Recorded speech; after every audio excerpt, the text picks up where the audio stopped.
वालेकुम रहमत अल्लाह वबरकातुहू। एक बस्ती में एक बुढ़िया रहती थी। उसका एक लाडला बेटा था। उसके अलावा उसके ख़ानदान में उसका कोई नहीं था। बुढ़िया ने बड़े मोहब्बत और पाल पोस कर जवानी की थी। जब बच्चा ज़बानी के तहज़ पर कदम रखा तो माँ को ख़याल आया कि बेटे की शादी करा दो। माँ का दिल अपने बेटे को देखकर खुशी से बाग बाग हो गया। माँ का दिल झूम उठा। माँ सोचने लगी कि एक दुल्हन आएगी, हमारे घर की जीनत बख्शेगी और हमसे मीठी मीठी बातें करेगी और हमारे बुढ़ापा का सहारा बनेगी। यही सोचकर वो लड़की के तलाश में लग जाती है। आखिरकार कुछ अरसे के बाद उस लड़के की शादी हो जाती है। एक दुल्हन घर पे आती है। माँ खुशी से यही सोचती है कि हमारे बुढ़ापा का सहारा बनेगी, मगर नतीजा उसके खिलाफ निकलता है और अपने शौहर से कह रही है कि अगर तुम्हारी माँ घर पर रहेगी तो कज़ा मैं घर पर नहीं रहूँगी। मगर बेटा बीबी के बात में लग गया। वो माँ जिसने लोगों के दरवाजे पर बैठकर मांगकर खाना खिलाती थी, उस माँ को घर से निकालने की बात चल रही है। आखिरकार उस लड़की ने शर्त रखी कि अगर तुम्हारी माँ घर में रहेगी तो मैं नहीं रहूँगी। तो लड़के कहने लगे कि मैं अपने माँ को तुमसे बहुत दूर रखूँगा, जहाँ वो तुम्हें नज़र नहीं आएगी, मगर तुम ना जाओ। अगर तुम चले जाओगे तो मैं अपने माँ को अलग कर सकता हूँ, मगर तुमको कभी अलग नहीं कर सकता। यही कहकर बेटा उड़ता है और माँ को बहुत दूर एक झोपड़ी में रख देता है। माँ वही रहने लगती है, झोपड़ी में रहने लगती है और बेटा माँ को वही थोड़ा सा खाना देता है। माँ खा लेती है और हाथ उठाकर दुआएं मांगती है, ए मेरे परवरदिगार आलम, मेरे लाडले के ऊपर रहमत और फजीलत की बारिश बरसा, अपने इनायत के दरवाज़ा खोल दे। माँ दुआ देती है, घर आ जाता है। एक दिन क्या हुआ कि उससे लड़के ने खाना पहुंचाया नहीं था, लेट हो गया, देर हो गई। तो माँ इंतज़ार कर रही है कि मेरा बेटा अब आएंगे, अब आएंगे, अब आएंगे, मगर नहीं आए। वजह यह थी कि वो जालिम बीबी अपने शौहर से कह रही थी कि तुमने अपने माँ को अभी भी खाना देते हो, क्यों देते हो? इसका मतलब मुझसे ज़्यादा तुम अपने माँ से मोहब्बत करते हो। तो वो जालिम जो उसका बेटा था, उसने कहा कि मैं तुमसे ज़्यादा किसी से मोहब्बत नहीं करता हूँ। तो वो जालिम बीबी कहती है कि अगर तुम मुझसे ज़्यादा किसी से मोहब्बत नहीं करते हो तो फिर जा, अभी जा और अपनी माँ का कलेजा चीर कर लेकर आ। अल्लाह अकबर। वो नौजवान उठता है और उठने के बाद कहता है, ये तो चंद मिनट का खेल है, ये तो मेरे बाएं हाथ का खेल है।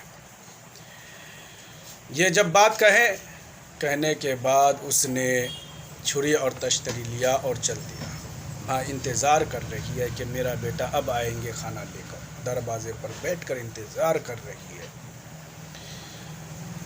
आखिर में उसने कुछ देर के बाद उसने पहुंचा।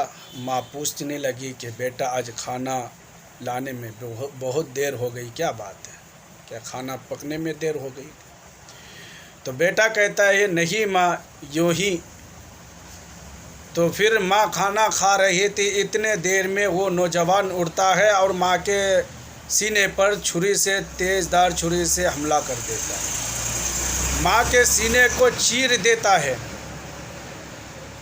जब माँ के सीने को चीर दिया तो खून का फवारा जारी हो जाता है। माँ का हाथ पाँव तड़पने लगता है। उस हाथ तड़पने लगता है जिस हाथों से थफरिया दे दे कर सुलाई थी माँ ने।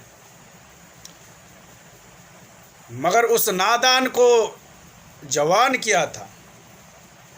जब तड़पना बंद हो गया लाश का तो नौजवान ने कलेजा चीरा और सीना चीरने के बाद कलेजा निकाला और तश्तरी में लेकर जाने लगा। जब जा रहे थे तो एक पत्थर से टक्कर खा जाते हैं اور چھری اور تشتری کلیجہ الگ الگ بکھر جاتا ہے۔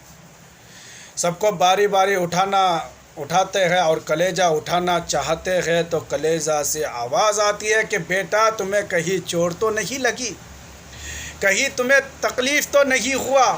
میرے دوستو، ایک بیٹا اپنی ماں کا کلیجہ چیر کر لے جا رہا ہے، پھر بھی اپنی ماں بیٹے کو بددعا نہیں دیتی، پھر بھی کہتی ہے کہ بیٹا تمہیں کہیں چوٹ تو نہیں لگی، کہیں تکلیف تو نہیں ہوا۔ حالانکہ اگر ماں چاہتی، جب تم پیدا ہوئے تھے اس وقت اگر ماں چاہتی تو گلا دبا کر مار سکتی تھی، نمک چٹا کر مار سکتی تھی، مگر ماں کا دل یہ گوارا نہیں کرتی ہے۔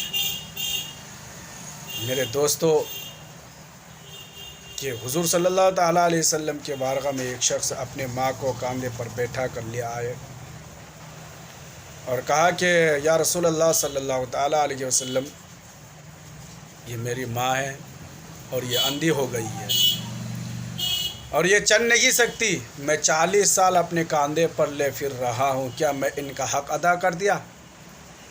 تو حضور صلی اللہ تعالیٰ علیہ وسلم ارشاد فرماتے ہیں کہ ان کے حق کی بات کر رہے ہو کہ جب یہ تمہیں پیدا کر رہی تھی اس وقت جو جھٹکا لگتے ہیں اس جھٹکے کا حق نہیں ادا کر پائے۔ تو میرے دوستو، تم اپنے دل پر ہاتھ رکھ کر سوچو کہ تم نے اپنی ماں کو کتنے دن کاندھے پر بیٹھایا۔ کاندھے پر بیٹھانے کی بات تو دور کی بات ہے، ہاتھ پکڑ کر نہیں چلے ہو۔ تو میرے دوستو، ماں باپ کو تکلیف نہ دیا کرو، کیونکہ اللہ تبارک و تعالیٰ نے ماں کے قدموں کے نیچے جنت رکھ دیا۔ جنت اگر تلاش کرنا ہے آپ کو تو ماں کے قدموں کے نیچے تلاش کیا کرو۔ تو میرے دوستو، ماں باپ کو کبھی بھی نہ تکلیف دیا کرو، یہاں تک کہ اونچی آواز تک نہ بات کیا کرو۔